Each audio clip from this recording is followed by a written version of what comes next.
I'm going to start to briefly introduce this amazing lady over here. So she has a lot of title, and out of these amazing titles, Vanity Fair, marketing, like she is doing the audience engagement. So she is an expert in that. She's also an expert to understand how AI disturb the marketing area right now. So I actually have some interesting and a little tough questions for her, but she can handle it. Yeah. Also, like New York Times, right? I also want to bring New York Times, Vanity Fair. Yeah. Like a lot of big brand on her resume. Some of the legacies. Yes. So yes, that's one of the questions. So how do you feel right now about the AI flooded content? And then as a legacy media, like how do you feel like the human touch on the content versus the AI ones? You know, it's interesting. Legacy media, the companies obviously have been around for a long time and can be quite large and sometimes struggle with adopting new technology, and obviously that would include AI. What we have found, which is sort of reassuring, is that the human touch is actually winning compared to AI currently. It's something that, you know, journalists want to keep out of the newsroom just because the human element of writing content and creating content is so important, maintaining that authentic voice, as Nikki mentioned. And that's something that AI currently doesn't have the capabilities of doing, especially with sensitive topics that are in the news. Human nuance is required, and human oversight at the editorial level with an editor vetting maybe the tone or the facts of a piece is still really important. So we have still found success with human created content, and that even boils down to recirculation on our sites. When we hand curate a bunch of links, that actually tends to do better when we versus when we have an algorithm. So the human side's working. Yeah, so like currently it's a technology-driven area. So how do you think AI will interrupt our like media legacy? Interrupt our media what? Media legacy. Interrupt the media legacy. Yeah. Well, I predict we're seeing this everywhere now. It's really common to open up social media feeds and to see AI-generated images and videos. I think that just the nature of this is that content creators are a lot more nimble than a large company. They're able to adopt new things more easily and be more creative with it and sort of explore the range of something new like AI. I think they're very much the trendsetters. And I think that legacy media are going to look to content creators outside of legacy media as the example. And integrate it eventually, because AI is so common, and I said this earlier, you can't put the genie back in the bottle. It's the trend. Yeah, you cannot avoid it. Yeah, you cannot avoid it. For better or for worse. So you work with a lot of editors. I assume the AI creates anxiety for them, because a lot of people say ChatGPT is going to take over the editing job. What do you think? I don't think it's possible right now. Who's to say even a few years from now how advanced AI technology gets? For now, as I said, the human aspect is really important, but AI does impact our engagement on the site. Now that search, which is one of most media's largest traffic sources, has started using AI for search results, that has actually impacted our traffic. Now, rather than users clicking through on links, they're able to get summaries at the top of their search results. So AI is definitely affecting the landscape in a really real way. Yeah, I read on the research saying that a lot of Gen Z are actually using ChatGPT as a search engine. So I don't know how you guys, like how the audience feel. Like, have you ever tried to use like DeepSeek or ChatGPT to do the Google search job? But it's disrupting a lot. And then some of my students asking me, is it still necessary to study marketing major? Would AI replace the marketing people? What do you think? I think that there's a lot more potential for AI to be used on the marketing side compared to the content creation side for legacy publishers, at least. For marketing, I think the name of the game is honestly profit in advertising, and automation is one way to do that. I think AI is great for that. We've already seen mechanisms for doing some of that on the advertising side, such as programmatic, and like sort of these pricing algorithms. I think AI will definitely affect those.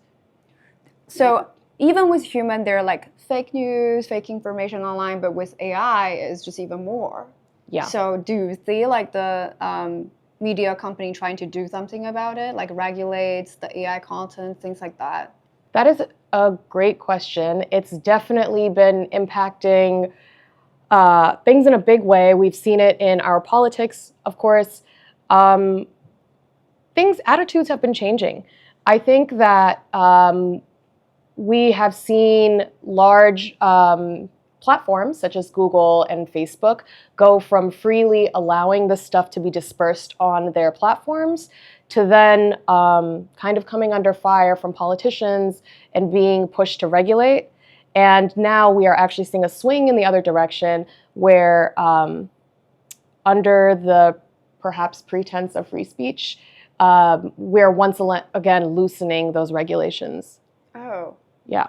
Okay. I think that's a very interesting perspective that I didn't know. So for yourself, right? Like how, like, could you like briefly share, like, how did you get into the industry? Like, what is your background? Yeah. It's been an arc for me.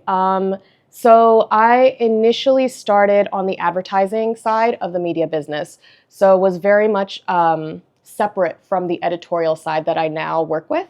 Was around many types of advertising people, from salespeople to, at that point in time, branded content was sort of the new thing, which is actually, I think, one area where AI could really write the whole thing and probably do almost as good of a job.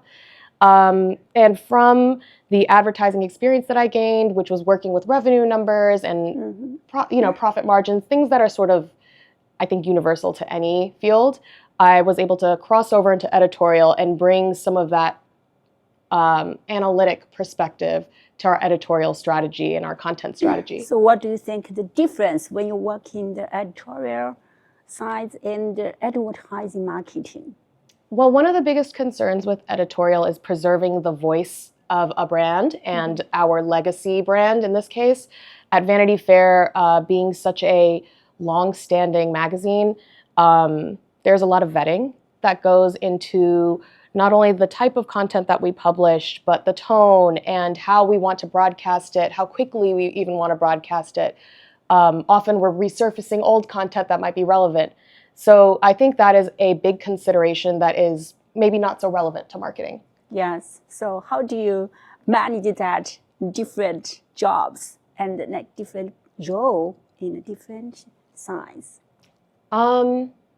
I think that at least with... Yeah, that's what, me too. Yeah, I work as an editor and a reporter and a journalist before, and now I have to do a lot of job in the marketing and advertising areas. Right.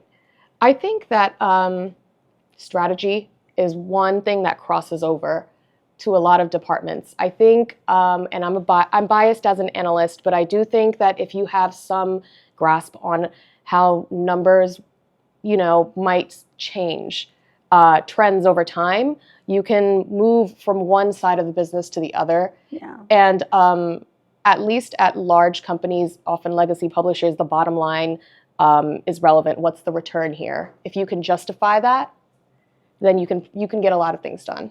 Okay. Yeah. So seeing like in the different sides of the different industry, so when you work with people, work with your colleague, do you think there's any skill that is so irreplaceable, is so important? Yeah. Strategy, skills, or any tips Yes. you can share with us? I think that's a great question. I think, so, at my core, I'm an analyst. I think people hear analyst and they think of a wall of numbers and tables and things. That is only one part of a job like this. Building trust with the people around you is really the biggest thing. I call myself the friendly neighborhood analyst because I want someone to be able to talk to me and know that I'm not going to throw math at them. I'm just going to be able to boil it down in a way that you don't even have to see a table to understand.